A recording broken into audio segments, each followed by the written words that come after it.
Hello and welcome to the I Can Do podcast with Benjamin Lee. We're here to talk about tips and strategies to have an I Can Do mindset.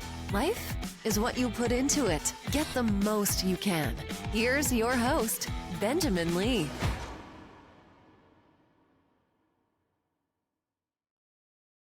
Hello and welcome to a new episode of I Can Do. Thank you so much for tuning in wherever you may be. We have another fantastic guest with us today, Eddie Wayne Runde, if I'm pronouncing your last name correctly.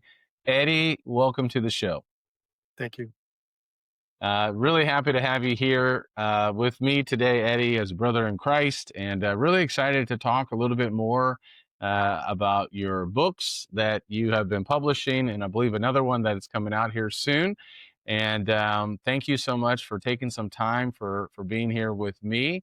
We have a lot of mutual connections going back to Missouri, and so it's always interesting just how different connections happen. And so when we first started talking via email back in July, I was like, wow, what are the odds that you and I are going to be able to have a podcast together? So Eddie, I'd love for you just to spend maybe a couple of minutes to introduce yourself to the audience, to share with the audience a little bit about who you are. You have a fantastic background as a physician, being a veteran in the Navy as well, and now an author. So please share with us, how did you get to this point right now? Take a few minutes to walk us through your journey.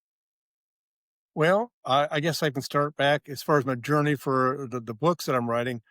Back in junior high, when I always liked to read. I was younger, Hardy Boys and all that sort of thing. And then in junior high, I picked up some science fiction books, and Isaac Asimov in particular was the first one, and really got hooked on that. And then really since then, I'm 62 now. And as time went on, I read more, and anyway, finished high school, kept reading, college, kept reading, medical school, not so much, didn't have a whole lot of extra time. And then after that, I was in the Navy. They paid for 2 years of medical school. I owed them 3 and I gave them 9. So Wow. not too bad of a deal. Yeah. During that time, actually, went to Portsmouth, Virginia for a year, then Okinawa, Japan for a couple of years, where I worked in the emergency room. Mm-hmm.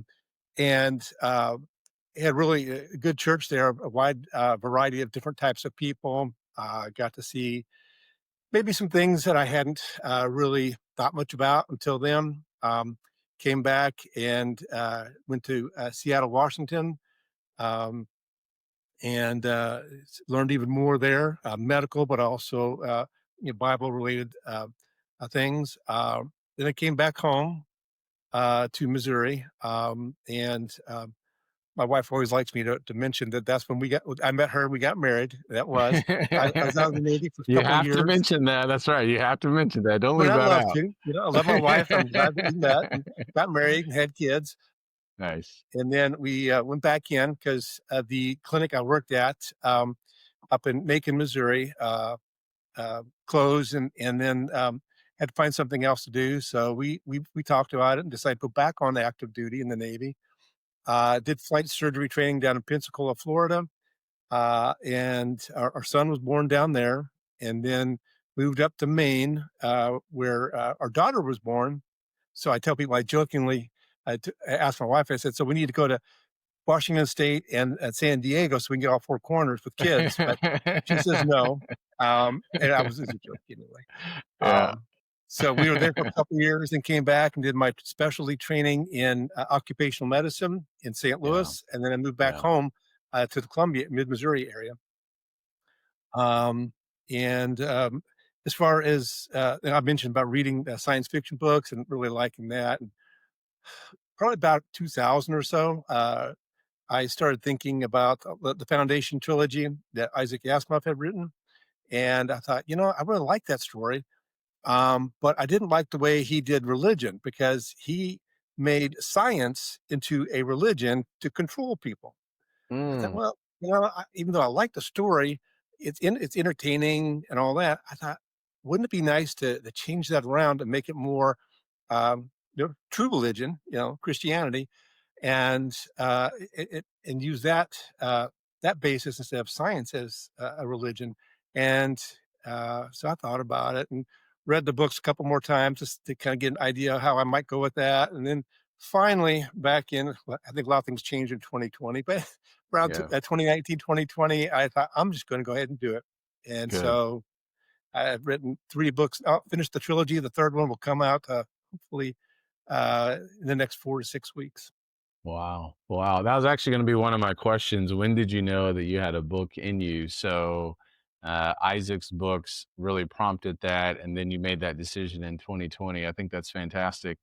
Before we hit the record button, you said that you're a man of few words, but you actually have a lot of words because you're on your third book. So I'm always curious. I love to read. My mom, we didn't have a lot of money growing up in central Illinois. So one of the things we did have was a library card.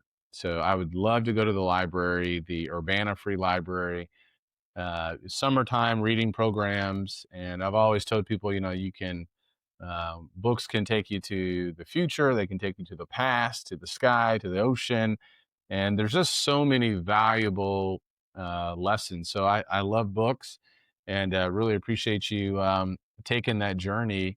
I guess back now in 2020. I'm curious, what was the hardest part, just getting started? You made the decision. You kind of had like an idea from some other books. Walk me through that. What was that next step for you? And was it hard? How'd you go about doing it? It probably took me about 4 or 5 years before I actually started. But, Wow. yeah, when I finally, decided to do it, I thought, I can't write." I could write, school papers and that sort of stuff, but, writing for fun, I can't do I'm not an author. So I actually was gonna hire somebody as a ghostwriter, and I told him what I was thinking, and I don't think that this person had ever read, uh, Isaac Asimov because I was gonna base the first 3 off of that. Um, and so they didn't really understand where I wanted to go as far as the religion side of it. So after a couple of drafts of the first chapter, I said, "Tell you what, I'm just going to do it myself." I wasn't happy at all with the way that was going.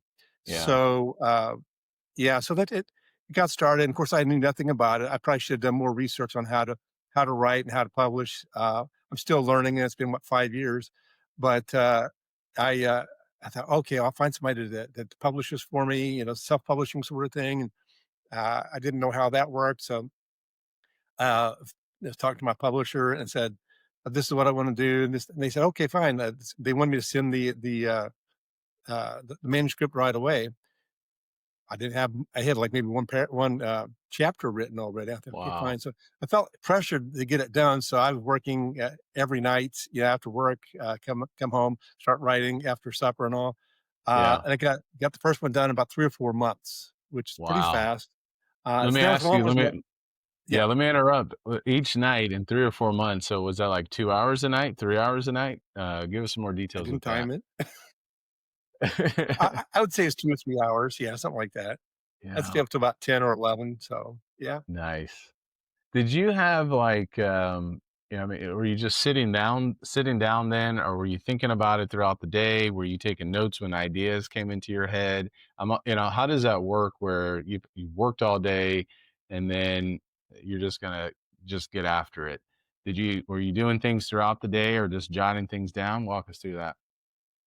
No, I don't wanna say I'm impulsive, but just in a way, just let the story tell itself. I had an Gotcha. idea because 'cause I've been thinking about it for a while already.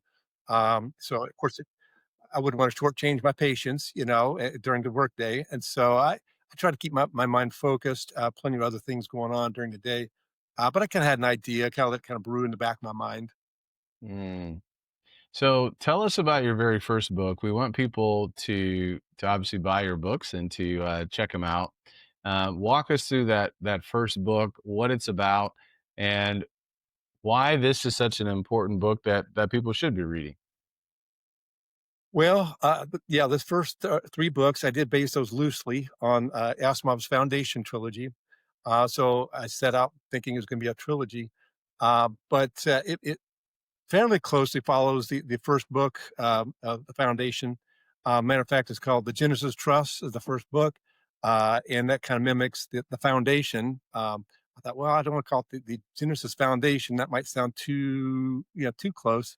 So a trust and a foundation are kind of similar. Uh, so what it is it starts off in like 1955, I believe, is the year when Eisenhower is president, and he and this fictitious scientist, they realize that basically science is kind of forgetting about God. Let's put it that way.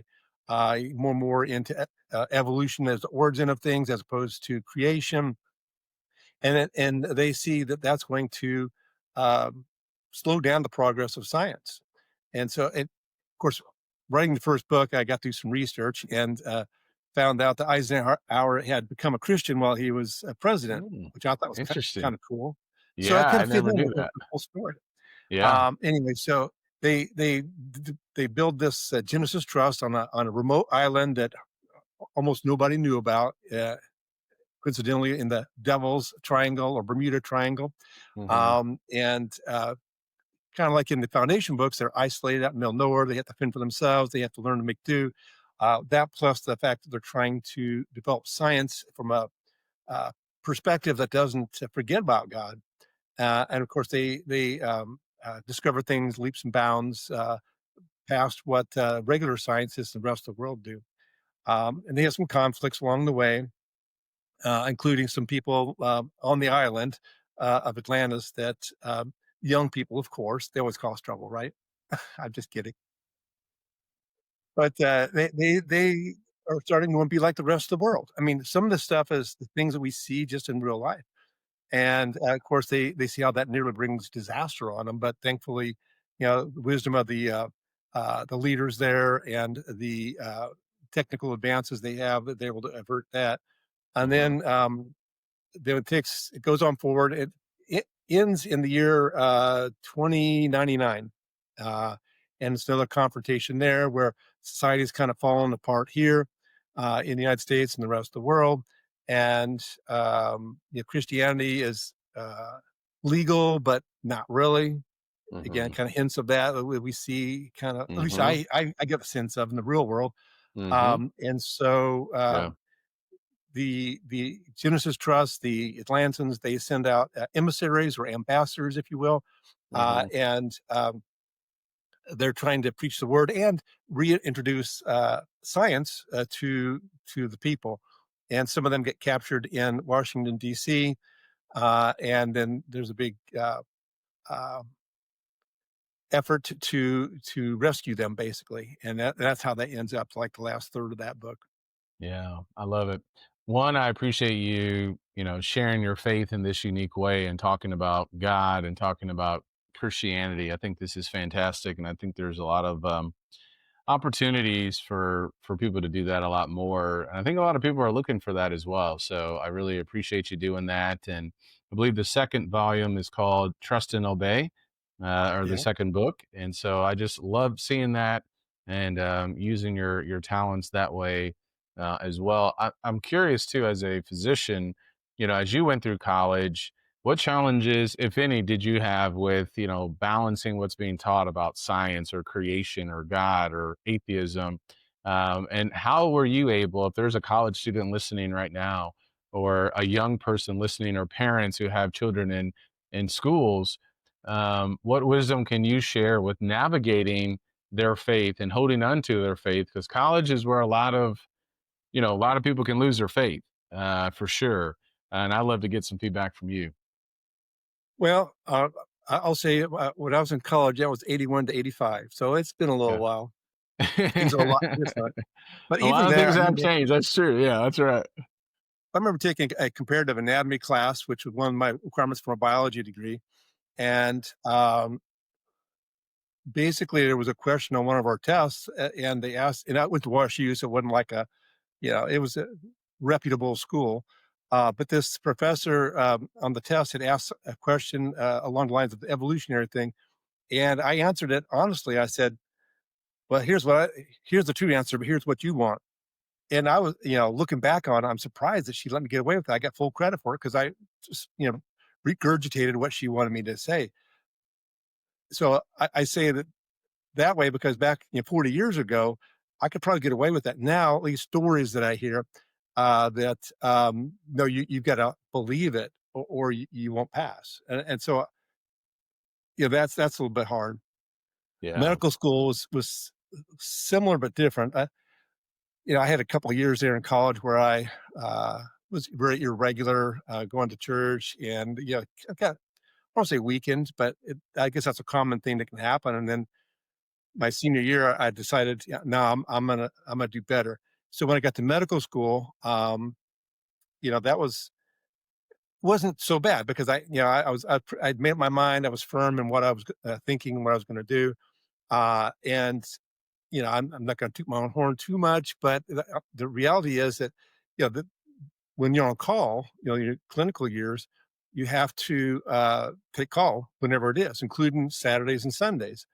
I know people thought I was crazy because I would need an hour off. I couldn't get Sunday morning. Imagine that. Somebody to fill in for me. But Yeah. Sunday evening, I could go to services there, Yeah. and I'd have to have somebody take over for me for a couple hours. 30 minutes to get there, an hour for service, 30 minutes to get back.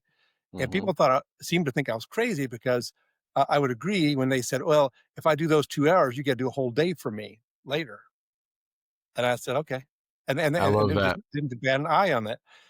And personally, I didn't care at that point what they thought about me, And one person had asked me in our gross anatomy class, they said, um, "After all you've learned, you don't believe in evolution?"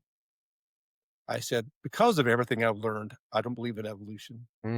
And they Mm. just kind of shook their heads and walked off. I don't know what to Yeah. tell them. They Yeah. didn't want to hear discussion at that time, and I wasn't as ready to discuss that as I might be today. Sure. Yeah. I am curious. And I had Dr. Buddy Payne on, and we talked a lot about creation and evolution at the beginning of the year. I love that statement because of evolution, because of what I've learned about evolution. That's why I don't believe in it. Um, what were some of those things that you learned that just reinforced, your faith in God and your faith in the scriptures? Well, I'll say that, I was one of those nerds in high school. I Hmm. mean, I literally had pocket protector and the calculator on my hip. That was literally me. I like math, and, Ah, if I'd taken physics as a freshman in high school, in college, I would have been a physics major, but because I love calculus and physics so much. Um, but, um but I say that because in my senior year of college, taking cell biology, everybody thinks, oh, it's just a simple cell. I'll tell you what, there's a lot of physics, a lot of chemistry, and a lot of math, gradients, and everything else that goes into a cell. And we were just touching the surface of cell biology in one semester. And it's like, wow, there's no way this just happened by chance. Or as I tell some people, okay, maybe there's a chance, but it might be a 1 in a billion chance.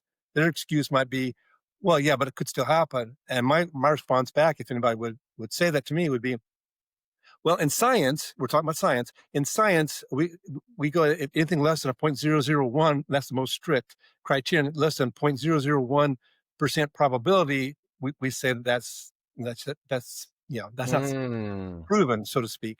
I'm not using yeah, the right words there. So if we're talking 1 in a billion, that's much less. It's not science. I mean, right. in a sense, it is, but you can't prove evolution through science. Yeah, So that's just my yeah. take on it.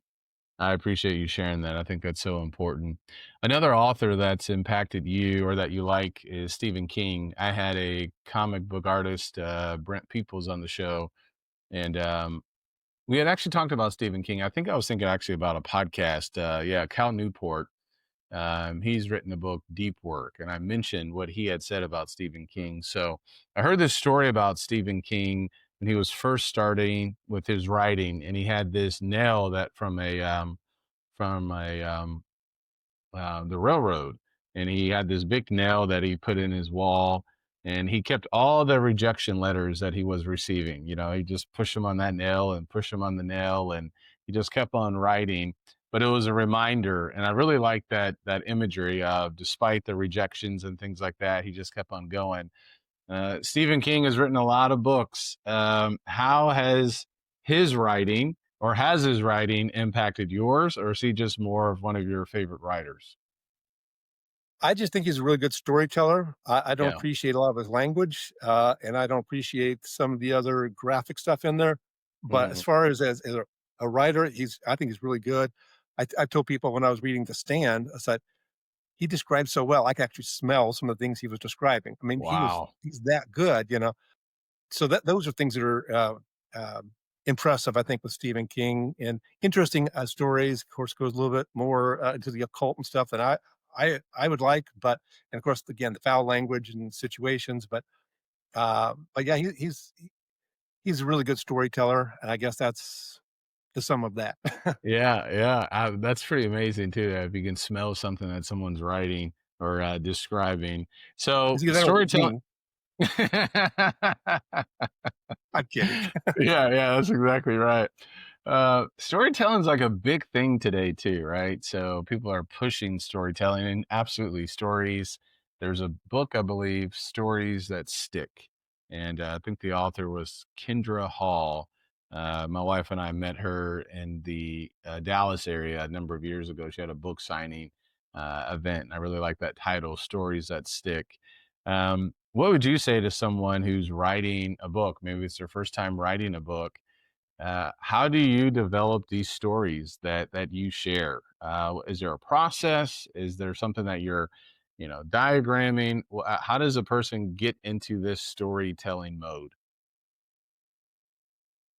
Well, I'm not sure I have a good answer for that. I mean, it's I'll just say that for me, fiction stories at least, uh, they're just entertaining. They're escapism.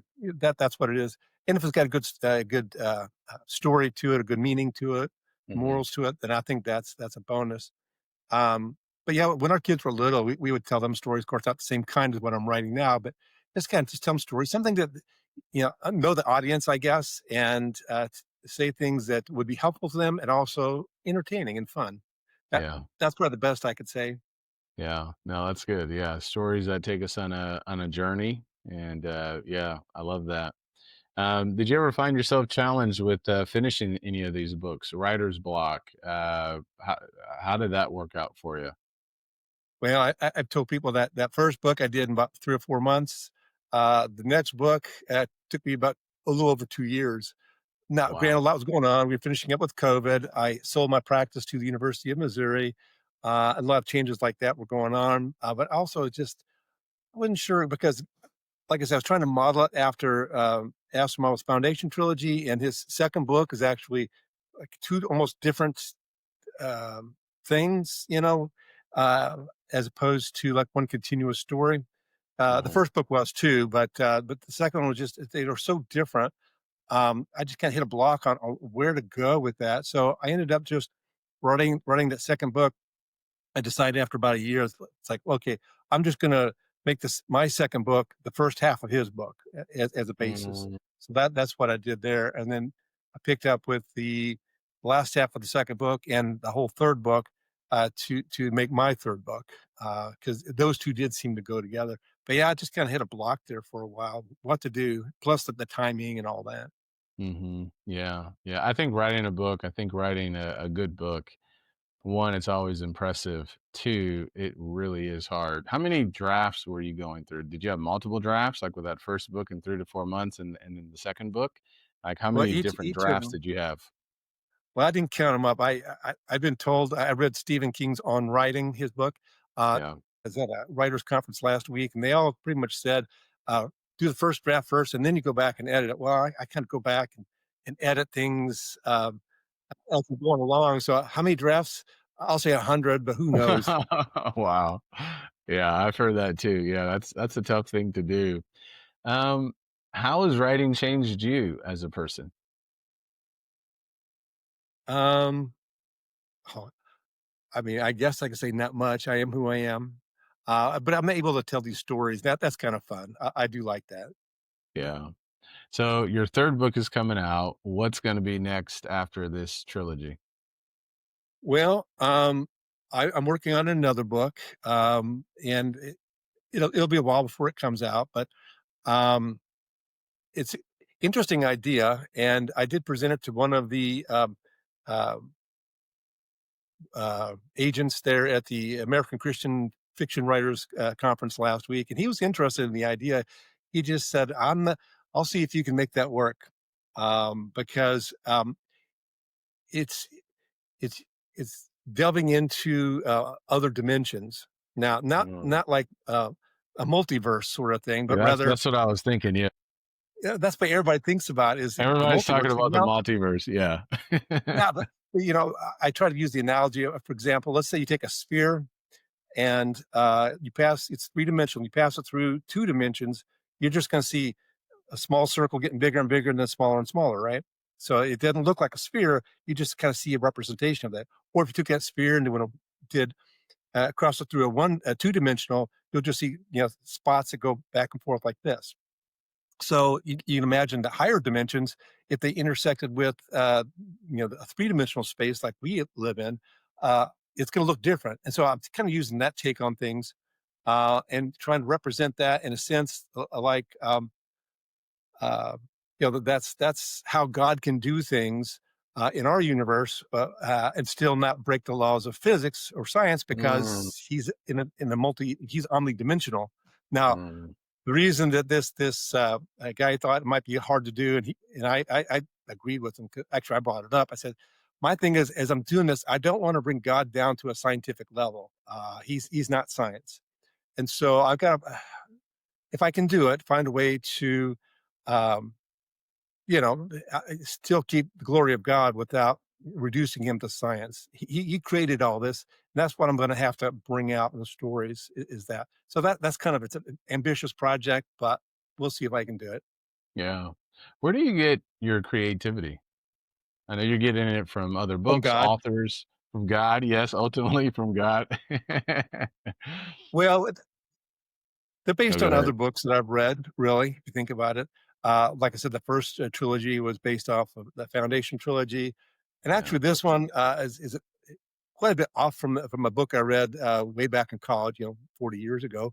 Uh, and that one was more a fantasy book where the magicians use these lines of energy that they manipulated. That's kind of what I'm using here. But I thought, let's make it more God centered and more and Yeah. less occultish, so to speak. So that Yeah. kind of got inspiration from that. It's a really weird book that I read a long time ago, and I don't think there's any others like it. But kind of that just popped in my head one day. I thought, oh, let's do that. That sounds like fun. Why do you think the occult is so popular or intriguing to people? Oh, well, we go on for hours talking about Yeah, I that. know you could go on for hours. You mentioned it a couple of times, and I'm on the same page with I you. And think I what know it with is people. fantasy and stuff like that. Yeah. I think people are just looking for meaning, and unfortunately, it's like rebellious children. They don't really want to look at the real source of solace and meaning and all that. They want to look somewhere else. Kind of like the "don't touch the red button." Then what do you want to do? You want to touch the red button? Touch the red It's, button. yeah, something like that. That's my best guess. Kind of trying to boil it down to a really simple explanation. Yeah, that's good. What do you want people to get away after or take away from these books after they get done reading them? Obviously, having fun reading the books. What else do you want them to take away? Well, with the first book, it talks a lot about peace and how we can find peace in God. The last half of the book, in particular, about that. The second one is just really more about, of course, called Trust and Obey. The difference between trusting in God and forced obedience by man, and how Mm, actually, if you trust in God, the obedience follows from that, as opposed to having to be forced on you. And then the third book is kind of a warning against false religions, false Christianity, that sort of thing. So, kind of trying to bring some of those general ideas together about what it is to really be a Christian, and what God really has to offer. I mean, for those who good. don't know already. Yeah, excellent. My son is in the eighth grade. He's 14. Is there a particular age that these books are written for? Is it for younger people or more for adults? At 14, so he'd be in what grade? He's in eighth grade. Well, he might be able to do well with that, especially if he's a reader. If he likes to read, Mm, then he might enjoy it. okay. The first book, and then the second book. just FYI, there's no profanity in any of my books. Uh, Perfect. Perfect. in the first book, I mean, I still try to stay realistic, and in one place it says, "And they cursed." I mean, let's face it. Unfortunately, people do cuss, use foul language. I just mentioned that. I don't need to give the words. So there's That's right. that, and then Yeah. there's no gratuitous violence. In the second book, Mm, there's a battle that goes on, and so I've got to mention a few things, but no gore, no description of people getting hurt or killed. But you know what happens, kind of thing. right. In the Yeah. third book, there's really I don't think there's anything at all like that, either of those situations there either. Yeah, I love that. I love that. Well, I'm really happy that you have decided to go down this journey and this path of these books. I think it's a fantastic idea. I love to help you out, support you out any other way that I can. And tell us again where people can find you and where people can find your books. Well, I'm on Facebook. I got people helping me with that, and Good. they're doing a good job with. Like I said, I might not seem like it, but I'm not much of a talker, or I'm definitely not a social media person. So I have people helping me out with that, and they're doing a good job. And then as far as my books, you can of course get anything on Amazon, but also I'm pretty sure you can still get it at barnesandnoble.com or booksamillion.com. I think you can get it there as well. And then Yeah, my website is just waynerunde.com. fantastic. It's been great having you on the show, and really appreciate you and love you as well. Final thought. You have the floor for the audience. What's a final thought you want everybody to leave here with today?